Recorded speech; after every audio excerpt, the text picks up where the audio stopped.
Hello everyone, welcome back to my channel. जैसा कि previous video में हम लोगों ने क्वेश्चन नंबर 4 तक के सारे ही क्वेश्चन के स्टेप बाय स्टेप सॉल्यूशंस किए थे। ठीक है, आज इस वीडियो में हम लोग क्वेश्चन नंबर 5 देखते हैं। तो क्वेश्चन नंबर 5 है हमारे पास में, फाइंड द वैल्यू ऑफ के for which the given system of equation have infinite solution. ठीक है, यहाँ पे आपको क्या बोल रहा है कि एक तो हमको के की वैल्यू निकालनी है, दूसरा हमारा सॉल्यूशन क्या होना चाहिए, इनफाइनाइट। इनफाइनाइट सॉल्यूशन होने के लिए हमको उसका कंडीशन लगाना है और उसके साथ ही हमको क्या करना है, के की वैल्यू फाइंड आउट करनी। ठीक है, तो फर्स्ट क्वेश्चन है हमारे पास में 2x plus 3y is equals to 7 और k minus 1x plus k plus 2y is equals to 3k।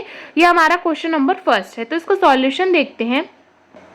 तो देखो यहाँ पे हमारे पास में ये फर्स्ट क्वेश्चन है। सबसे पहले मैंने क्या बताया आपको, सभी क्वेश्चन में जो भी गिवन इक्वेशन होगा उसको कंपेयर करना है। तो मैंने यहाँ पे लिखा comparing equation this with a1x plus b1y is equal to c1 and equation this with this equation. ठीक है, अब आपको a1 b1 c1 a2 b2 c2 की वैल्यू आप इसी इक्वेशन से फाइंड आउट कर लेंगे। ठीक है, तो देखो यहाँ पे हमारे पास क्या है, equation system has infinite solution. जैसे ही आपने a1 b1 c1 a2 b2 c2 की वैल्यू निकाली, फिर आपको क्या लिखना है कि हमारे पास जो इक्वेशन ऑफ सिस्टम है उसका क्या है, एक इनफाइनाइट सॉल्यूशन है। ठीक है, इनफाइनाइट सॉल्यूशन का कंडीशन हमारे पास में होता है कि a1 upon a2 is equals to b1 upon b2 is equals to c1 upon c2। सारी वैल्यूज हम लोग यहाँ पे पुटअप करेंगे, a1 a2 b1 b2 और c1 c2 की। अब यहाँ पे क्या करना है, क्योंकि हमको यहाँ पे k की वैल्यू फाइंड करनी है। ठीक है, तो यहाँ पे पहले क्या करेंगे, ये दोनों इक्वेशन को इक्वल लेके के की वैल्यू फाइंड करेंगे, फिर ये दोनों इक्वेशन को लेंगे और एक बार ये और ये इक्वेशन को, फर्स्ट और लास्ट इक्वेशन को लेंगे। ठीक है, तो अगर हमारे पास में तीनों मतलब वैल्यू अगर जो निकाले वो सेम आ गई, तो मतलब वो क्या होगा, हमारे पास में इनफाइनाइट सॉल्यूशन होगा, क्योंकि उसी का कंडीशन कहता है कि इक्वल होगा a1 a2 इक्वल होगा b1 b2 के और ये इक्वल होगा c1 c2 के।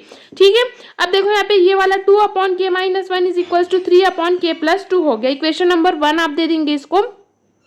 यहाँ पे आप क्रॉस मल्टीप्लाई करेंगे तो ये हो जाएगा 2 इंटू के प्लस 2 इज इक्वल्स टू 3 के माइनस 1 हो जाएगा। ठीक है, ये अंदर मल्टीप्लाई करेंगे 2k plus 4 is equals to यहाँ पे 3k माइनस 3 हो जाएगा। अंदर मल्टीप्लाई करेंगे तो के वाले टर्म को एक साथ ले लेंगे, कांस्टेंट एक साथ ले लेंगे, तो 2k minus 3k minus 2k is equals to 4 plus यहाँ पे क्या हो जाएगा, 3 हो जाएगा, जो कि आएगा के की वैल्यू यहाँ पे हमारी क्या आ जाएगी, 7 आ जाएगी। ठीक है, उसी तरीके से हम लोग क्या लेंगे, ये दोनों इक्वेशन को लेंगे। जैसा हम लोगों ने ये दोनों इक्वेशन लिया, अब हम लोग ये दोनों इक्वेशन लेंगे। ठीक है, तो 3 upon k plus 2 is equal to 7 upon 3k, तो ये दोनों का हम लोग मल्टीप्लाई करेंगे, 3 3 जा 9k हो जाएगा, ये 7k प्लस यहाँ पे क्या हो जाएगा 14, तो 2k इज इक्वल टू यहाँ पे देखो 9 माइनस 7 यहाँ पे 2 हो जाएगा, 2k इज इक्वल टू 14 मतलब k is equal to 14 by 2 is equal to 7। फिर से k की वैल्यू क्या आ गई मेरी, 7 आ गई। ठीक है, ओके, अब हम लोग कौन सी इक्वेशन को करेंगे, ये वाले इक्वेशन और ये वाले इक्वेशन को। तो देखते हैं यहाँ पे।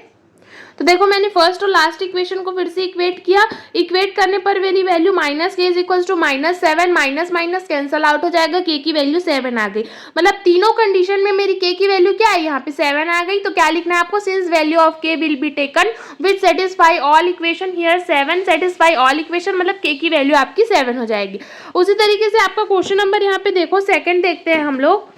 देखो क्वेश्चन नंबर सेकंड है k x plus 2y minus 4 is equals to 0, 5x minus 3y plus 6 is equals to यहाँ पे क्या आ जाएगा, 0 आ जाएगा। ठीक है, तो देखो यहाँ पे हम लोग फिर से लिखेंगे comparing equation this with this equation and ये वाला इक्वेशन को a2x plus b2y is equals to c2। जो भी इक्वेशन दिया है मैंने आपको बताया कि उसको हमेशा आपको इस इक्वेशन से क्या करना है, कंपेयर करना है। फिर क्या करना है आपको, a1 b1 c1 और a2 b2 c2 की वैल्यू इसी इक्वेशन से फाइंड आउट करनी है। अब हम हमारे पास में केस है इनफाइनाइट सॉल्यूशन का ही सॉल्व कर रहे हैं हम लोग, तो आपको लिखना है system of equation have infinite solution, मतलब a1 upon a2 equal to b1 upon b2 equal to c1 upon में c2। मतलब कि क्या हो जाएगा, सारी वैल्यूज को जब हम लोग पुटअप करेंगे तो हो जाएगा k upon 5 is equal to 2 upon minus 3 is equal to 4 upon 6, k upon 5 is equal to 2 upon minus 3, equation 1 दे देंगे। मतलब कि ये दोनों इक्वेशन को हम लोग लेंगे, ये दोनों मैंने ले लिया। उसके बाद हम लोग क्रॉस मल्टीप्लाई करेंगे, k की वैल्यू माइनस 10/3 आ गई। ठीक है, अब यहाँ पे क्या लेंगे, ये दोनों इक्वेशन को लेंगे। तो देखते हैं यहाँ पे।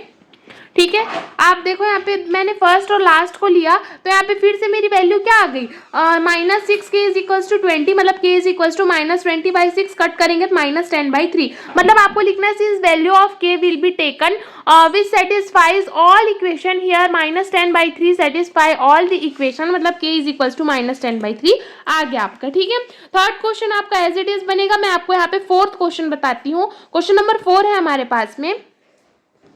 ठीक है। क्वेश्चन नंबर 4 है kx minus 5y is equals to 2 और 2x minus 3y is equals to 12। तो इसका सॉल्यूशन देखते हैं। ठीक है, यहाँ पे आपको फिर से जो इक्वेशन दिया उसको मैंने क्या बताया, आपको इस इक्वेशन से कंपेयर करेंगे, देन सेकंड इक्वेशन को भी आप इस इक्वेशन से कंपेयर करेंगे। उसके बाद आपको a1 b1 c1 a2 b2 c2 की वैल्यू निकालेंगे, क्योंकि सॉल्यूशन अभी भी हम लोग इनफाइनाइट पढ़ रहे हैं। इनफाइनाइट सॉल्यूशन का कंडीशन होता है a1/a2 equal to b1/b2 is equal to c1/c2 में। ठीक है, आगे इसका सॉल्यूशन देखते हैं। ठीक है, मैंने वैल्यू सारी पुटअप की, मैंने फर्स्ट और सेकंड को यहाँ पे लिया, तो k/2 इज इक्वल्स टू -5/-3, तो ये क्रॉस मल्टीप्लाई होगा, -3k इज इक्वल्स टू -10, तो k की वैल्यू 10/3 आ गई। अब मैंने ये वाला और ये वाला को लिया, तो यहाँ पे क्या आ गई, -5/-3 इज इक्वल्स टू k/12 हो गया। क्रॉस मल्टीप्लाई किए, k की वैल्यू यहाँ पे क्या आ गई मेरी 20 आ गई। देखो यहाँ पे अब क्या हो रहा है, एक में मेरी k की वैल्यू दूसरी आ रही है, एक में मेरी k की वैल्यू दूसरी आ रही है। एक में हमारा k की वैल्यू क्या आया, 10/3 आया, एक में k की वैल्यू 20 आया। तो हमारा क्या हो गया यहाँ पे कि ये जो है वो सेटिस्फाई नहीं कर रहा है इनफाइनाइट सॉल्यूशन को। जरूरी नहीं है कि आपका सारे क्वेश्चन में जो है वो इनफाइनाइट सॉल्यूशन जो है वो फॉलो करे। ठीक है, तो मतलब आपको यहाँ पे लिखना है value of k doesn't satisfy the equation. जो वैल्यू है k की वो इस इक्वेशन को सेटिस्फाई नहीं कर रहा है, therefore k doesn't have infinite solution. Actually यहाँ पे इनफाइनाइट आएगा, मैंने यहाँ पे लिखना भूल गया। ठीक है, यहाँ पे क्या लिखेंगे आप, तो यहाँ पे लिखेंगे therefore k doesn't have infinite solution. ठीक है, क्वेश्चन नंबर 6 देखते हैं। यहाँ पे देखो, यहाँ पे आपको दिया है if x is equals to 2 और y is equals to 4 then find the value of p in 7x minus 4y is equals to p। अगर आपको x की वैल्यू दी हुई है, y की वैल्यू दी हुई है, तो आपको क्या निकालना है, यहाँ पे p की वैल्यू निकालना है, जो कि बहुत ही ईजी है। ठीक है, इसका सॉल्यूशन देखते हैं हम लोग।